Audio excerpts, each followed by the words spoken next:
Hey guys, this is a Fitbit Ionic, which is almost 3 years old. This is an Apple Watch 2, which is also about 3 years old. I think the Fitbit Ionic came after the Apple Watch 2. Anyways, we're gonna get into it. I've been using this for the past 10 months. Before using this for 10 months, I used the Fitbit Ionic for about 2.5 years.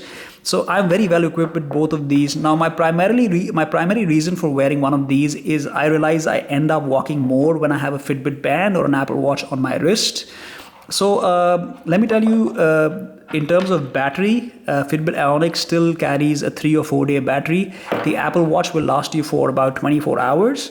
It's not a bad battery, but let's say if you use it from 9 a.m. to 9 p.m. and then you put it on charge, at the end of the day, you'll probably be at 40%. It'll never go out on you unless you're having a 16-hour day or a 20-hour day, then obviously it'll run out of battery. So battery is one reason I prefer the Fitbit Ionic, because charging these guys is a pain in the ass. You can't find the chargers anywhere. So yeah.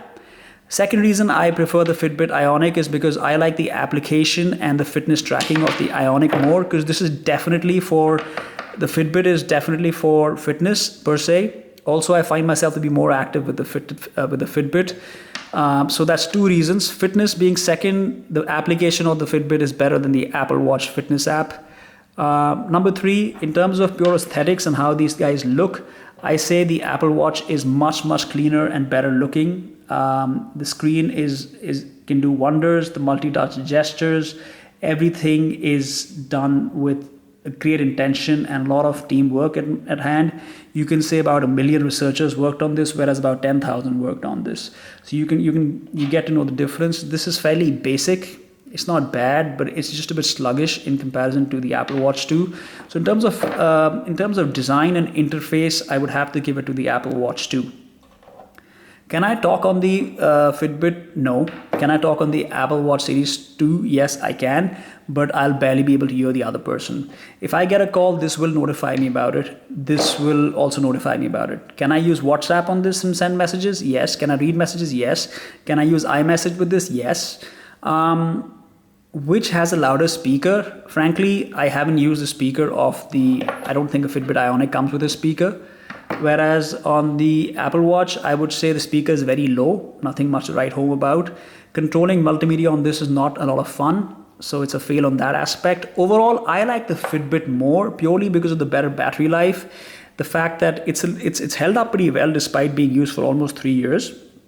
And the battery life is also held up pretty well. How much did I get the Fitbit for? I probably got this for about $20,000. And I got the Apple Watch for around, I got a deal on it, so I got it for $15,000 for a sealed unit.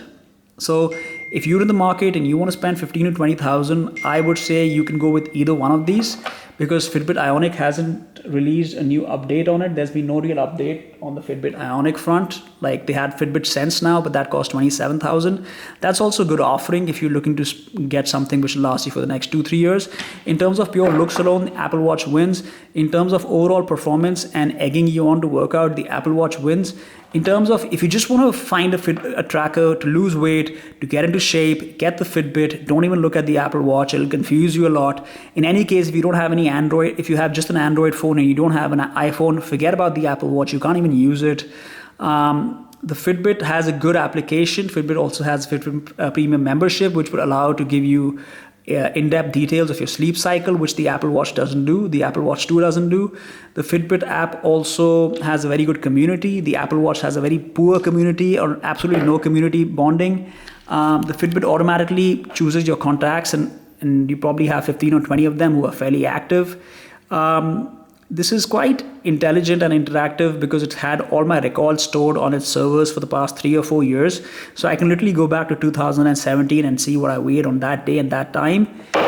I'm sure the Apple Watch does it too, but that's Apple.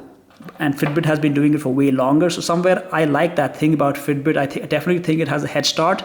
I think the Apple Watch is a bit more accurate in terms of heart rate monitoring. I also think it's real-time heart rate monitoring, whereas this is a bit delayed. It checks your heart rate after every minute and then calculates the number of calories you've burned. This is real-time, which is easier to wear. The Apple Watch is definitely easier to wear. Overall, I still prefer the Fitbit to the Apple Watch 2, and that's because it's fit.